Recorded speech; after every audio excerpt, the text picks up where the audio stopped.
Bumaba man aniya ang satisfaction rating ng punong ehekutibo, hindi naman ito mabilisan na pagbaba. May 3% margin error pa ani Roque, kaya tumigit kumulang ay di naman tataas ng 7 points ang ibinaba sa rating ng Chief Executive. November 2020 naman nang makuha ng Pangulo ang pinakamataas na satisfactory rating na umabot sa 84% sa kabila ng COVID-19 pandemic. Ito si Patrol 17 Chopel Pileño nag-uulat para sa impilang may turong lakas, DWIZ. Para sa karagdagang impormasyon at mas marami pang mga balita, bisitahin kami sa aming website www.dwiz2am.com at sundan ang aming Twitter account at Facebook page at DWIZ882. Ako po, si Juliet Estrada Larino. DWIZ Balita ngayon! DWIZ! Biyernes na mga ka-partners sa business. Buksan ang isipan sa mga bagong kaalaman sa negosyo, ekonomiya at hanap buhay. In the heart of business. At ngayon, narito na ang mga kilalang business columnist at broadcasters Maru Pahati Sarne at Lito Gagni.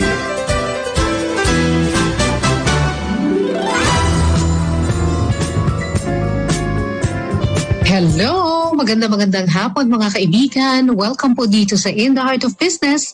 Ako po si Maru Pahati Sarne. Ngayong hapon, mayroon po tayong na-meet na isa pong batang-batang entrepreneur sa Chicago, Illinois, USA. Siya po ay may sariling makeup line. Pero ang nakakagulat at 21 years old lamang si Ranveer Villamil. At siya po ay nakatapos ng high school pero hindi pa po siya nagkokolehiyo. Aba, nag-business na at ngayon ay nagtathrive sa kanyang makeup line. Ang nakakatuwa po, hindi lamang pagkita ng pera ang intensyon po ni Ranveer. Sabi niya, meron po silang advocacy. At yan po ngayon ay ikukwento sa atin ni Ranveer Villamil, ang may-ari ng makeup line na Philanthrop.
Called Philanthro Beauty.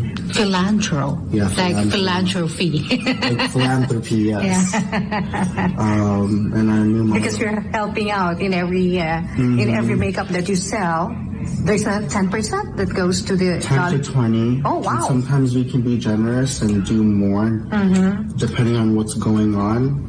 And do you still earn when you give out your income to? yeah, so that is a common question that we always get is, but you're a small business. I thought you need everything, every penny. And yes, that's true, but we still have this drive where we want to continuously produce product that still have purpose, because also the packaging is eco-friendly.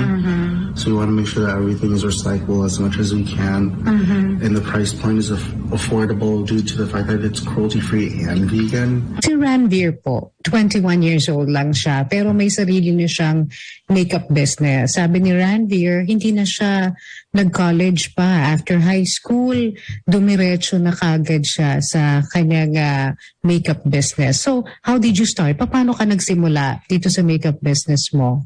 So what really sparked the idea is while I was working as a makeup artist at such a young age, I obviously And that was when you were? in high school, like High school. Oo. 16, 17. Okay. And of course, in my mind, like, I'm thinking about what's happening on social media, you know, like who are the cool people. But then what really hit me the most is, okay, but what am I going to do after high school? You know, you have this pressure as a student where you have to make sure you have good grades and you have to follow XYZ. But then you don't know who you are because you're told to follow, to do all these things and to just fill out every mold that people are providing you. And what made me start my business is something sparked immediately when I started buying more supplies for my kit for doing makeup. Like I've noticed like there's not a lot of stuff that accommodate my customers, my clients. And there's moments where like, why is it that the darker shades are more expensive than the lighter shades? And then how come in certain areas where if the, like some of the stores will have like glass in front of the product, but then like in an area where it's predominantly more white, they don't have to have security everywhere. And they have instant access to what they want to use. So pati yun. So pati yun na para yung mga issues na yun, yung nakita mo yung diskriminasyon. So kaya mo naisip na itayo itong business mo. Oo, dahil ayaw mo nang mayroong pagkakahati na parang, uy, unfair naman sa iba. Oo, na sila, bakit parang sila binabantayan kapag bibili sila makeup. Pero yung iba, yung mga puti, okay lang, walang bantay-bantay, sige lang. Parang pinagtitiwalaan sila, pare-pareho lang naman tayo. Baka nga mamaya yung mga puti pa ang nagnenenok. You know, nenok? That's what like I always tell like to my Filipino clients who do have more of like a deeper complexion sometimes. They are afraid, and it makes me sad that we baka discriminate sila.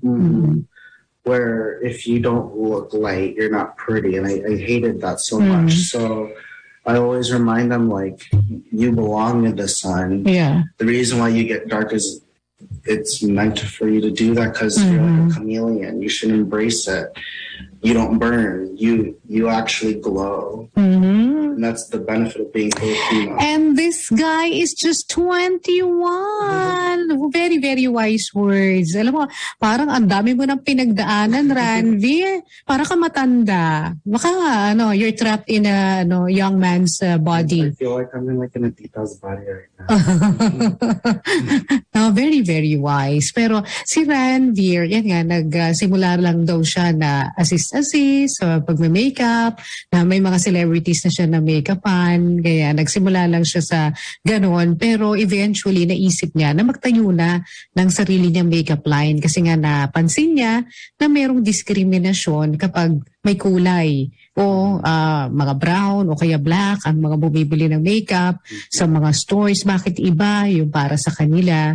So naisip ni Ranveer, gagawa siya ng sarili niya, which is cheaper ba ito than the other makeup products in the market? So our goal is to make our new beauty products accessible, not just skin shade, like skin range wise, but we wanted to make it accessible for all ages, for all skill levels, for those that love makeup, for those that just want to play just a little bit, those that are new to it. And the one thing that you're going to love with our business, like we mentioned earlier, is there's a purpose with every purchase you make. You're supporting not only us as a small business, but you're also supporting a nonprofit organization. And on top of that, the products that we have, like the new names, it focuses on mental health. So the motto of our business is the beauty that gives back. And that's what makes us so accessible is through community. And that's what's missing in the industry is understanding the purpose or the reason why this makeup brand you're buying from is why are they running their business? Yeah. Is it through the trends? Is it just because they want to have something out because of their name? Are they actually making a difference?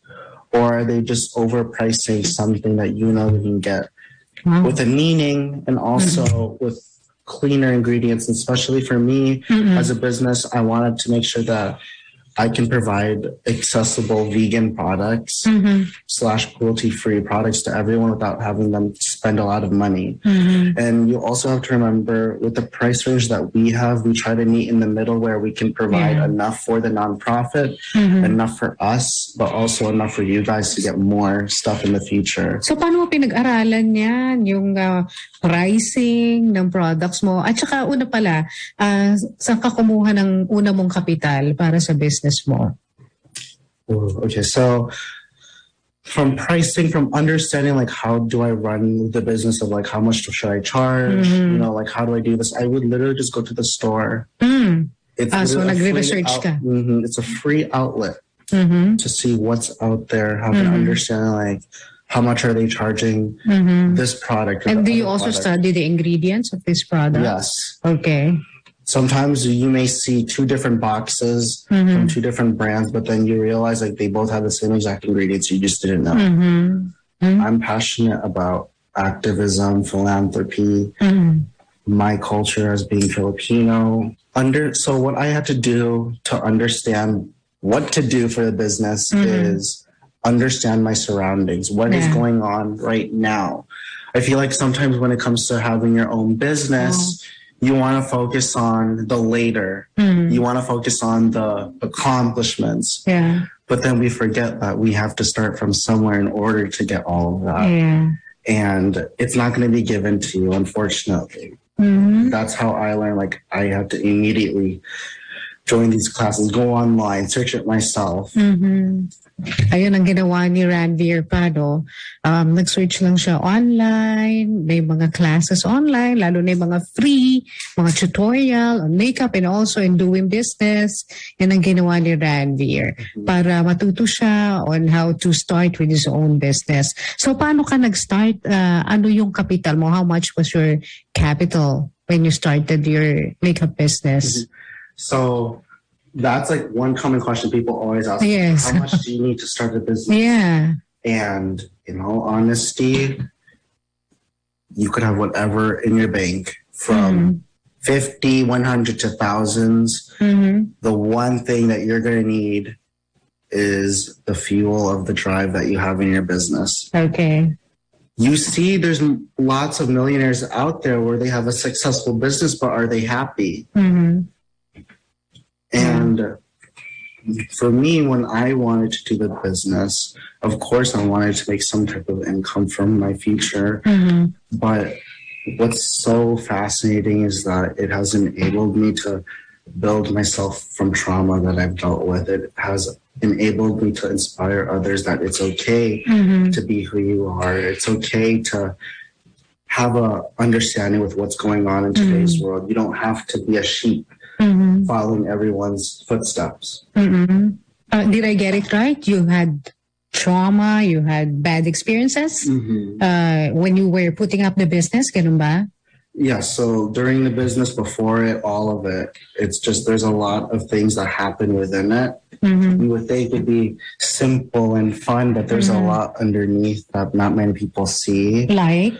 Like discrimination for my age, for being so young. Sobrang bata mo pa. For not being in college. Okay. That's another tinitingnan yun dito? Akala ko naman. Okay. Sometimes people ask you, oh, so what's your education? And I say the highest is for me is high school. And some people immediately they just think, oh yeah, he's not capable of it. Like he can't do it. But I hate that we need to have a certificate or some type of a complete. So parang nung una, parang they do not trust you and your products because you did not finish college. Ganun ba? Right. So there's going to be some people like that. Like, how can we trust you if you haven't been to school?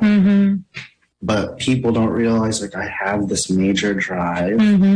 Like I love to learn. I don't believe that we can know everything. Yeah. How do you produce your makeup? Do you have a factory, or Yes, do you we have have- people doing that for you?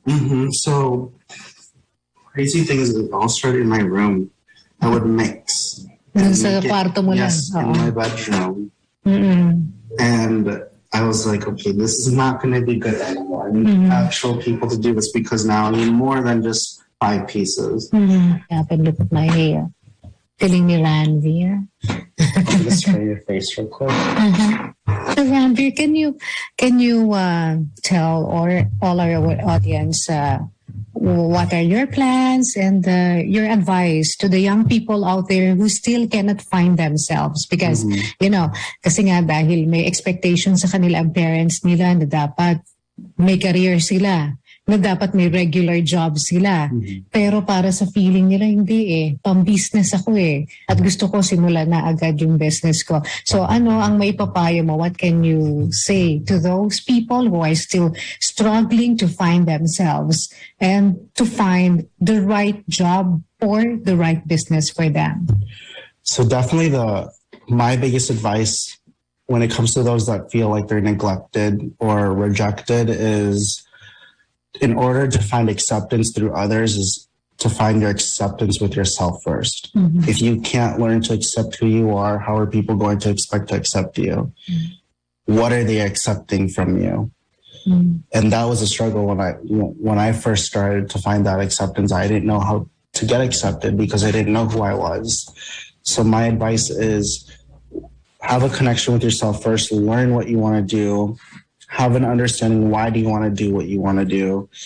And as generic as it sounds, but like as long as you know who you are first, it'll take you further. And how about those who cannot start with their own business kasi merong struggle, parang may palaging hadlang sa kanila? What can you advise them? My advice, if you feel like you're trapped or you just can't move right now, like you can't do anything about your business, is one, first, don't let go. And there's always going to be an alternative. There's always an alternative for what you want to do. And treat it the way how you want to be treated as well. Even if you're going through so much rejection and not a lot of support, just know that as long as you're there first and you know what you want to do, then just go for it. Even if it's like little baby steps. At kahit malugi ka. Katulad ni Ranveer, noong una bankrupt na nga raw siya. Pero he kept on going until na-reach na itong point na ito na, would you say that you're comfortable now with your business? I can definitely say I'm more motivated than I was before, for sure. Because my comfort level with business and myself in general is always feel discomforted sometimes. Because like I said earlier, like I don't like to just be everything okay and perfect. I need something that I can work on every time because there's no reason to be perfect. The only reason for me to do what I want to do is I know I did it first, or this is my vision, this is not theirs. So that's what motivates me, is my control. Thank you so much, Ranveer. Very inspiring young man. And hopefully, makita ka namin sa Philippines with your product, with your products, and with the other businesses that you're gonna venture on. Diba? Good luck to you. Thank you. you so much, Ran. That's Ranveer Villamil, and this is Nina. Salamat.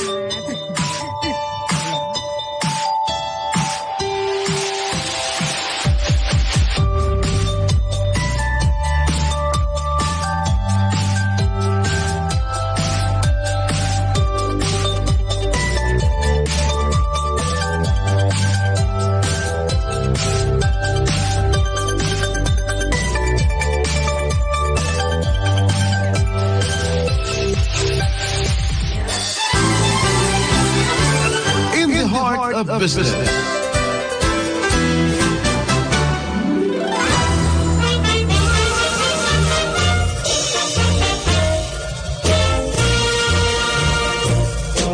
Ito po ang inyong lingkod, Didi Magpayo.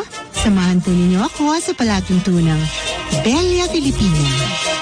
May kwentuhan, tugtugan, at awitan. Mga himig nating napakagaganda. Halina po tayo'y magtipan. Bella Filipina, tuwing linggo sa DWIZ 882. Narito na ang Filipino Mirror, ang unang tabloid sa negosyo. Nagtatampok ng mga eksklusibong balita at impormasyon ng pagtatagumpay sa negosyo. Ang tabloid na nagbibigay ng gabay at inspirasyon sa pag-unlad at pag-asenso. Filipino Mirror, naglalaman ng mga nagbabagong balita, napapanahong issue, may init na opinyon at komentaryo. Filipino Mirror, ang unang tabloid sa negosyo. Pinarangalan ng Gawat ng Lao bilang natatanging pahayagan sa 3 magkakasunod na taon at marami pang pagkilala. Kaya bumili na at magbasa ng Filipino Mirror ng umasenso sa pagnenegosyo. Patuloy nating linangin ang ating yamang pansakahan at paunlarin ang kabuhayan ng bansa kasama ang batikan at magsasakang broadcaster na si Rod Izon tuwing Sabado alas 4 hanggang alas 6 ng umaga sa Kabukiran at Kabuhayan.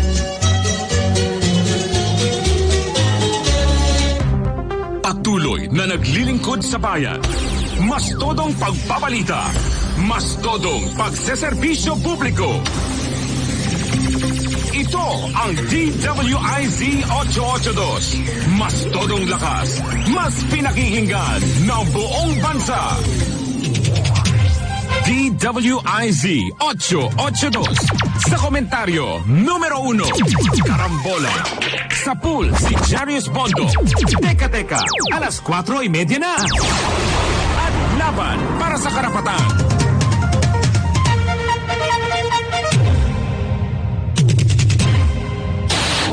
DWIZ Balita.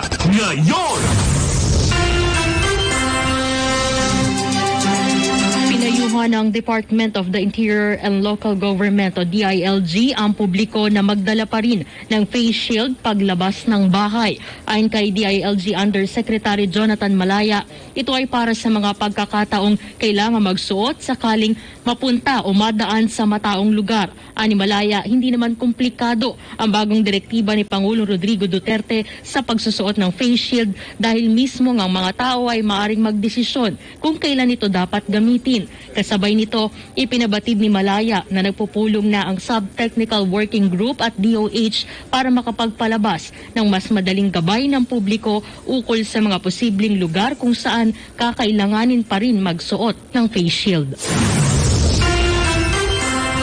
Para sa karagdagang impormasyon at mas marami pang mga balita, bisitahin kami sa aming website dwiz882am.com at sundan ang aming Twitter account at Facebook page DWIZ882. Ako po si Jenny Valencia Burgos. DWIZ Balita. Ngayon! DWIC Balita Nationwide. Kalipunan ng mga balita na kinalap ng buong pwersa ng DWIC Reportorial Team. Araw-araw na mapapakinggan sa umaga at hapon. Basta balita, walang makakalagpas sa IC Balita Nationwide. Sumaybayan araw-araw sa DWIC 882AM Radio at sa internet sa www.dwic882am.com. DWIC Balita Nationwide. Come on, let's go to Isuzu Jaguars. You won't regret it. Come on, let's go to Isuzu Jaguars. We've got your back. Isuzu Jaguars, your partner through it all. Isuzu Jaguars, Isuzu Jaguars.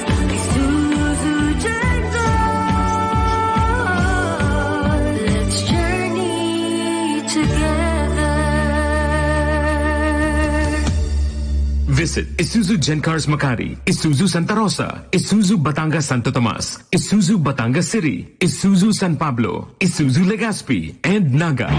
Tuwing Sabado, alas 6 hanggang alas 7 ng gabi, abangan dito sa DWIC ang isang malayang talakayan tungkol sa negosyo, trabaho, mga benepisyo ng makabagong teknolohiya sa programang Mag-usap Tayo kasama sina Monchet at Chris Laranio. Laging abangan tuwing Sabado dito sa DWIC 882.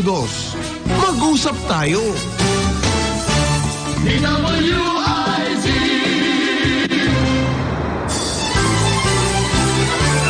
In the heart of business.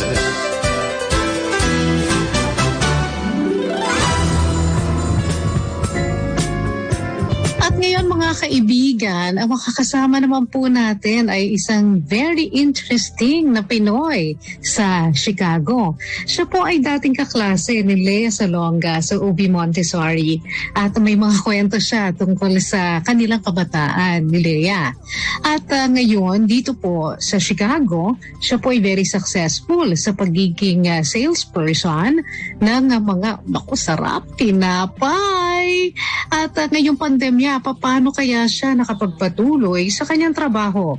Alam niyo naman po, syempre, hindi pwede huminto ang paggawa at pagbebenta ng tinapay. Kaya may tuturing natin frontliner dito, si Mike Afable. Pakinggan po natin ang kanyang kwento.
Pable, a new friend from Illinois. And Michael Pable has been here for 45 years, tama 50 ba? years. No, 45, right, 45. 45. Right. Oo, dito sa ipinanganak.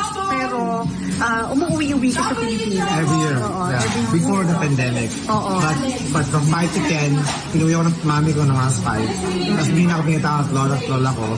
Sabi daw, kailangan daw mag-aral doon para maging Filipino, which I'm glad for, yung culture. So, So na-appreciate nakapag-aral ka doon sa Yes, Pilipinas? Yeah. Oo, Sa saan ka private nag-aral school. doon? Obi Montessori. Oh, wow. Sa Green Hills. Yes, oo. Sa- Mga ilang taong kang nag-aral doon? 5 to 10.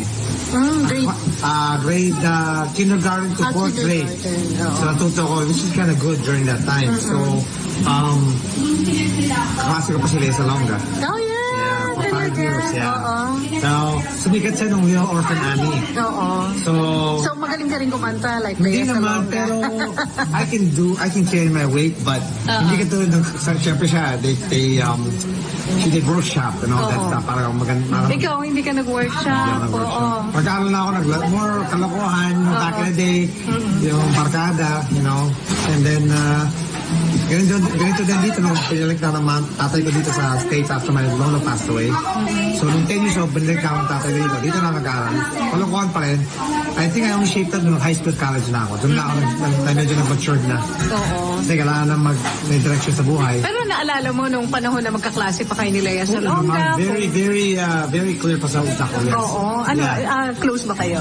Hindi naman close, but we hanged out, we talked, and we did stuff together, projects, but not really close because she's so busy after school. Since nandun siya, bata pa lang. yeah, bata pa. Tapos yung mami niya medyo kinda stricto. So, minsan self-study. Minsan absent sa school. Kaya yung just niya, yung phone niya, pati yung nakabukante. Pero the rest of us, we know who she is, but it really didn't phase us that she's becoming popular. Yeah. So, and then since then, I've never seen her, pero nakikita ko siya siyempre sa TSC. Pero naging crush mo si Lea? Hindi. Ikaw ba naging crush ka ni Lea Salonga? Really? Oh. Iba yung crush ko sa Pilipinas. Talaga? Yeah. Sino crush mo? Kilala ba namin? I forgot her last name, pero ang crush ko dati si Claudine ang pangalan niya. Claudine Barreto? Hindi Claudine Barreto. Hindi. Wala. Yun lang ang famous star ko si Lea Salonga. Pero si Claudine, hindi siya artista. She's just a fellow student. Oh, okay. Pero Claudine ang pangalan. Doon ang natandaan ko siya yung crush ko sa grade school. Talaga? Pero ayaw niya sa akin. Oh, and look at Mike now. Claudine. Okay lang. Oo, pero buti marunong ka magtagalog kahit na 45 years dito ka na. Well, all I can say is I'm blessed and thankful sa lola ko. Pinag-aaral ko sa Pilipinas. And then when I was visiting my family back home for the first time when I was 5, so wala akong kilala, pinakilala sa akin ng mami ko through the phone na, pamilya natin yan, that's your immediate family, that's my father, that's my mother. Tapos, nagulat ako, doon ako nag-aaral. Wala, by not choice. So I was 5, I didn't know better. So they kept me there for 5 years to study and learn the Filipino culture and enjoy the food, which I'm grateful for. Kasi kung hindi ko nagawa yun, I'd be more Americanized. Saan daw mga Tagalog, hindi ko ma-appreciate yung mga culture ng Pilipinas, lalo yung mga pagkain na gusto kong paborito, matulad ng beef steak, adobo, Marunong ka magluto niyan. hindi ako marunong. I can do a little dabble, pero yung mga simply basic stuff, I'm still wanting to learn. So, I'm in that stage now where I want to learn how to cook Filipino food.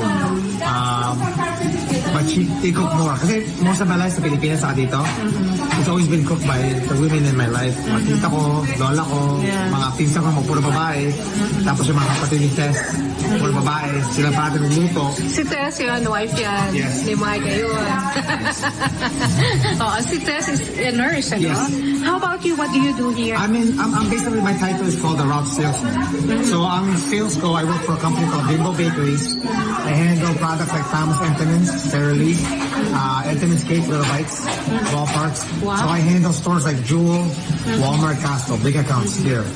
So I don't know what kind of groceries you have in Florida, but here in Illinois, those are the major grocery retail stores here that people shop at.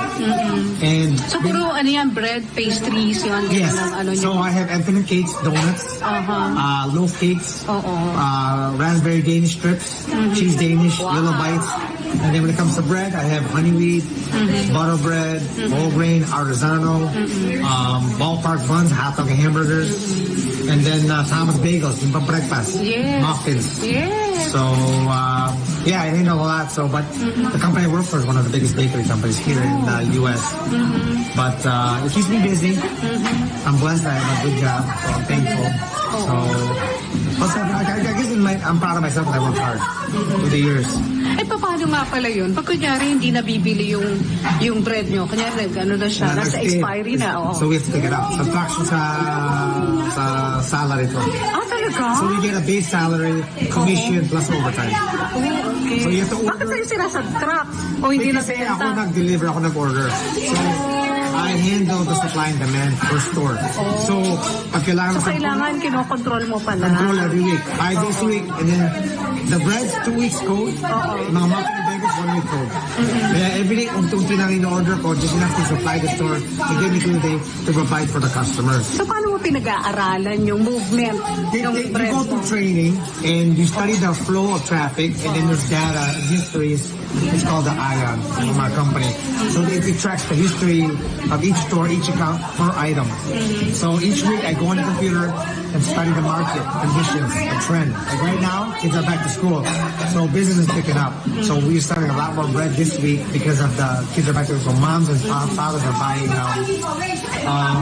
bread to make sandwiches for the kids. Yeah, pambaon nila. So ngayon mas mabilis yung movement ng bread. Yeah, plus experience. I've been doing this job for 24 years na ako in this industry. So hindi ka na papanisan ng bread? Minsan, kung yung panisan. Yung na-expire na. Meron marami. Then there's some weeks that have bad weeks, and then there's some weeks that are good weeks. Lately, it's been all good because of the pandemic. People are buying more food because the restaurants are so expensive now. So a lot of people are buying more food at home. And then plus, a lot of people are working from home. And the kids are doing e-learning. So in the morning, they get breakfast or food. Once the pantry and the cupboard's empty, they go to the grocery store and buy food. They don't have time to go to the restaurant unless it's the weekend. So a lot of people have been buying more food, so business has gone up. For not just my one company, but other companies too as well that service these stores. So, and then now we're back in this hoarding thing, where people are buying more than they should. So the shelves are getting more emptier, so the supply and demand is going to be higher. Ang laki ng ano ba yun? So when it's like So mas malaki commission mo? yes, this is a good thing. Kaya I want to have to work harder, but I don't mind as long as I'm not picking up a lot going to that. The more I sell positive, the less negative, the more I make more profit for myself. So I'm just one of 30 routes. There's 30 territories where I work out of. So, All in Chicago, yun? I mean the suburbs, all of the burbs. The Chicago is another location. So we have 3 main hubs, like they're called offices. So one outfit, one in Glendale Heights, and one in Lake Zurich. I work in the Lake Zurich area. So, dati sabi mo, every year umuwi ka ng Pilipinas Yes, to visit your family. family? My mother's side, yes. Okay. Ano pa yung... Kapatid ng mami ko. Mga cousins mo na lang. Yeah, close cousins ko, yes. Oo. So, ang mami kong panganay, so me and my mom go home every year. So, we go home around February or January. We stay 2 to 3 weeks. Kasi magandang weather pa yung February. Pagdating ng March, umuwi na kami dito dahil sobrang init naman doon. Parang katulong yung weather dito. Oo nga. So, hindi kaya ng nanay ko na asthma. Okay. Sa akin, ayoko rin masyadong malagkit, mainit. So, when was the last time na umuwi ka? Last year, March 1st. Last year na? Pandemic? Nakauwi ka pa? Oh, no, wait. This year, no, was it this year? No, wait, was it? It was this year. This year, March. Nakauwi ka pa? No, last year. Last year? Last year, right So, before... right before nag-lockdown? Lockdown, yes. Okay. I had to think for a second. This year I didn't go home. Sorry. Kasi mahirap ngayon eh. Oo. So we got back March 1st. A week later. Yung 2 to 3 weeks mo, ubus sa quarantine yun. Yeah. Yes. So March 1st, we got back here last year. Trump closed the borders last year. Nobody could come in and out a week after March 1st. Oh, yeah. So na-lockdown din kayo pala So dito. we just got back in time. Buti na nakauwi ako dahil for 4 months, walang nakapasok at uwi dito mga galing Pilipinas. We got trapped in the Philippines. Yes. So when I came back, I went back to work. Doon, nag-boom ang kita namin last year. We were doing double or triple our sales last year versus this year. Oo. So, hindi ka nag-stop sa pagtatrabaho? Unlike the others, di ba? Sabi nila. Walang layoff, walang furlough. Oo. I have been working since I came back from vacation last year non-stop. Other than my vacation. And it's been strong and I've been blessed. Kaya yun. Oo. Pero hindi ba mahirap magtrabaho? Oo. Hindi naman kasi sanay na yung Sa katawan ko. kabila, hindi, I mean, sa harap ng pandemya, ng COVID. Well, here's the because, thing. Yeah. I start so early in the morning. I'm usually hitting my counts before I hit customers. So we have routes that start at midnight, 1, 2 o'clock. I start at 3 in the morning. And then I'm usually back at the office by 12:30 ng tanghali. And I'm home. So I usually only see customers at my last account. But the 4 accounts, wala akong customers other than employees in the store. Yeah. Kaya so I'm avoiding. Kaya hindi ako nagkasakit. I'm always wearing masks, protecting myself. And I already got vaccinated. Oh, okay. So yun. Oo, kaya medyo I'm blessed. kampante ka. Kumpante ako. And then when there are customers, I tend to be more cautious. Sa awa ng Diyos, where I'm at, there's not really that big of an issue. Yeah, so... So, okay naman pala. Oo Okay naman. naman. Oo. Last time yung test sa opisina siya. Oo. So, So, kahit nurse siya, nurse si Tess, Yes, but- hindi siya nakikipag-deal directly sa patient. no. So, Only nurses and some, maybe like, doctors. Ayan, si Mike Afable. Naku, pasensya na kayo. Medyo maingay doon sa pinagsagawaan namin ng interview. Kasi every weekend or halos every weekend, nagkikita-kita ang mga magkakaibigan Pilipino dyan sa bahay ng aking friend na si Gigi Villamil sa may Skokie, Illinois. Para naging tradisyon na nila yon, lalo na kung merong birthday. Naghahanda si Gigi. Grabe, ang galing ni Gigi. Nagagawa niyang parang may fiesta palagi doon sa kanyang bahay at welcome na welcome sa kanya ang mga Filipino friends niya doon. Kaya hindi nila namimiss ang Pilipinas kasi sama-sama pa rin po sila. Lalo na kapag wala naman trabaho kapag weekend. Ngayon, ang medyo masaklap lamang po na balita, no? Bagaman at si Mike at ang kanyang bread business ay tuloy-tuloy, meron din pong mga naapektuhan ng pandemya sa Chicago. Katulad po nitong isang matagal ng bread business po na sabi nga, pangunahin pa ito na baking company po sa Chicago. Ang pangalan po niya ay Highland Baking Company. Ito po ay magsasara na ngayong Setyembre, no? Sabi, after 37 years, nagpadala po sila ng email sa kanilang mga kliyente noong July 6 at ang sabi po ng mga may-ari po ng Highland, ang extraordinary shift in labor availability ang dahil po sa pandemya. Ang dahilan kaya po sila ay kailangan magsara na po ng kanilang serbisyo. Sabi ng Highland, we are no longer able to maintain the level of service that our direct delivery customers deserve. At sabi nila, ang breads daw nila ay i-distribute ng Testa at Get Fresh Produce companies. Ang nangyari po, no, kasi alam nyo, dahil marami ang mga takot na pumasok sa trabaho, hindi katulad ni Mike, napakatapang, tuloy-tuloy pa rin siya sa kanyang pagtatrabaho sa sales ng isang bread company.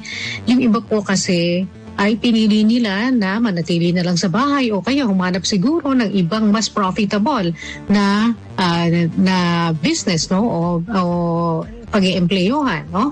Kaya umalis na po sila doon sa kanilang mga trabaho. At saka sabi nga, nabigyan kasi ng stimulus ng gobyerno. So dahil may pera po sila, kahit hindi po sila nagtatrabaho, they opted to stay in their houses.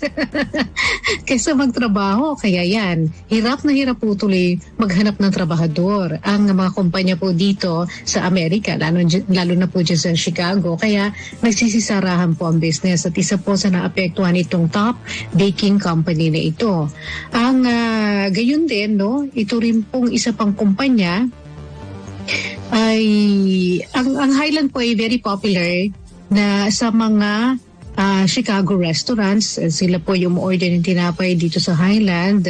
Yung brioche buns, pretzel rolls, slices, yan ang nasa mga menu ng mga restaurants na ipinoprovide naman po ng Highland. So, well, lahat ay halos naapektuhan nga po nitong COVID, no? Ito naman ay ang tagal na po na nagseserbisyo sa mga taga-Chicago. Founded in 1984. Kadalasan na finufulfill nila ang order po ng mga customers by making breads to meet a chef's specific needs for a particular dish or sandwich. Ang bakery rin po ay ang siyang nagde-deliver sa suburban na Northbrook with the pleasing smell of bread rising in ovens. Yan. Pero sabi nga nila, wala talaga sila magagawa dahil sa pandemya, wala nagtatrabaho, kailangan isara na ang kanilang napakahaba ng serbisyo na bread business. Okay, anyway, thank you so much again, Micah Fable, at syempre kay Gigi Villamil na host po namin sa isang weekend na nagtungo po ako dyan sa Skokie, Illinois. Magbabalik po kami sa susunod na linggo, Tuesday, Thursday, and Friday. Dito lang po sa In the Heart of Business, kasama ko aking partner Lito Gagni. Salamat sa ating mga kasamahan sa DWIZ, sa technical, sa social media, sa news center. Sa lahat po na ating mga Okay. Okay, hindi pa tayo magpapaalam. Oo, hindi pa tayo magpapaalam kasi kukwento ko pa sa inyo ang mga nangyari dyan sa Chicago. No? Nakita niyo po ba yung pong Jollibee dyan sa may Chicago? Actually, dalawa po yan dyan sa may, isa sa may Chicago area, isa sa may Skokie, Illinois.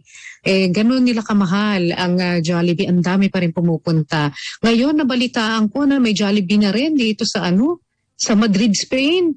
At nung binuksan daw po ang Jollibee dyan sa Madrid, Spain, nakapila mga Pinoy at saka mga foreigners din. Hindi sila foreigners kasi tigaran sila sa Spain. Ang dami raw po talagang pumila dito po sa, sa pagbubukas ng Jollibee sa Espanya. Alam niyo po, basta may Pilipino at saka basta may mga interesadong Pinoy o interesadong mga may ibang lahi, doon po sa mga pagkain Pinoy, pinupuntahan nila ang Jollibee. Kaya congratulations. Sa kabila po ng pandemya ay may mga magagandang balita tungkol po sa negosyo. Anyway, ang sabi naman po ng PhilStocks, trade within 6,800 to 7,000. Ina-expect daw po ang mixed sentiment sa trading po ngayon ng Bangko Sentral ng Pilipinas ay minantin na po ang monetary policy settings para suporta na ekonomiya. Gayunman, ang BSP po ay ni-revise ang inflation rate forecast nila sa 2021 upward mula po sa 4.1%. Ang kanila pong forecast, inflation rate, 4.4%. Hindi magandang balita po yan kapag tumataas ang inflation rate. Dahil ang ibig sabihin po niyan, magmamahal ang ating pong mga bilihin. At gayon din, kung kayo po'y umuutang sa mga bangko na nakadepende po sa inflation rate, ang pagbabayad niyo po ng utang, matadagdagan yung inyong babayaran po sa bangko. Ang unang target po kasi 2 hanggang 4%, pero ngayon yan, 4.4%. Pinoproject din po nila ang inflation ngayong Setyembre na magsisettle above 5% dahil po sa mas mataas na SRP on basic necessities. Sa increase din po sa oil prices at saka electricity rates. On a positive note, ang sabi po ng Octa Research, ang pre-production number po sa Metro Manila ng COVID ay nabawasan na ng 0.99% na lang mula po sa dating 1.03. Ibig sabihin, nagsisimula na ang recovery process, makalipas na tayo po'y parang bagyuhin ni Delta variant ng COVID. Meanwhile, sabi po ng PhilStocks din, maging maingat sa pagtitrade ng property stocks, particularly yung sa may malaking exposure sa POGO sector. Makaraang i-anunsyo po o makaraang lagdaan ni Presidente Rodrigo Duterte ang isang batas na magbubuwis sa mga POGO. Ito raw po ang inyo pong bantayan kung kayo po ay gustong pumasok sa stock market at gusto nyo o kaya nakapasok na kayo at gusto nyo bumili bantayan niyo raw po Harbor Star Shipping Services Incorporated. Ito po, ang target price nito ay nasa 1 peso and 10 centavos. Yun. So kung kayo ay magte-trade cautiously, mag-ingat. Pero yun ang kanilang nire-recommenda, Harbor Star. Ayan. Alam niyo dito po sa Amerika ay regular na talaga ang lahat po ng negosyo rito. Hindi na nga sila nagbabawal nung mga papasok doon sa mga restaurants. Parang nakikita ko lang ng limit yung pagpasok sa restaurants. Although, madalas, nakikita ko naman, nagtitake out talaga yung mga tao. Hindi po sila nananatili at na kumakain sa loob ng restaurant. Pero nung kumain po kami minsan dito po sa isang retirement village sa Florida, punong-puno yung restaurant. Talagang lahat ng table okupado. Hindi naman nila binibilang kung ilan na yung mga nandoon sa loob. Basta papasok sila ng papasok. Wala silang limit, wala silang capacity level na sinasabi. Tapos kapag naroon ka na sa loob ng restaurant, marami na hindi nakamask. Kasi isip nila, pare-pareho silang bakunado na. Yung nasa community na yon. Kaya feeling nila, safe tayo.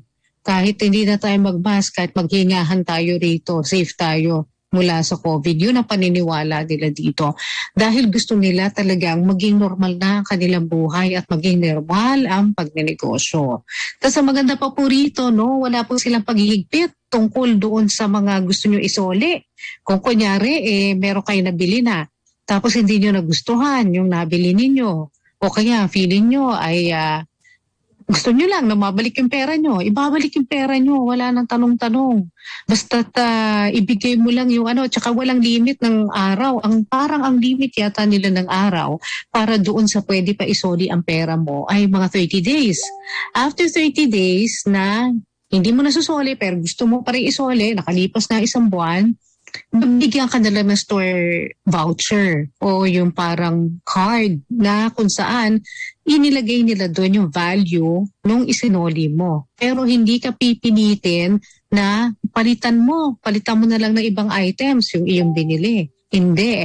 Basta't ayaw mo na, basta't ang feeling mo, ay nagkamali pala ako sa pagbili nitong bagay na ito. Ibalik mo lang sa kanila, walang sabi-sabi, walang questions, no questions asked. Ibabalik nila sa inyo yung ibinayad nyo. Kasi naranasan ko yung bumili ako ng wig. Kasi mag-Halloween na rito. Mayroong pink wig ako nakita sa Walgreens. Ang presyo niya $9.99. Ngayon, isinuot ko dito sa bahay. Sabi ko, hindi bagay sa akin. Mukha akong tanga. So, ang ginawa ko, isinoli ko. Wala, hindi nagtanong Binigay sa akin yung amount. Basta nasa iyo pa yung resibo at alam mo kung yung telephone number na pinasok mo doon sa nila, sa ikaw ay nagbayad, ayun, hindi ka nila hadlangan na ibibigay sa iyo yung ipinambayad mo. Magandang gabi. Thank you so much sa ating mga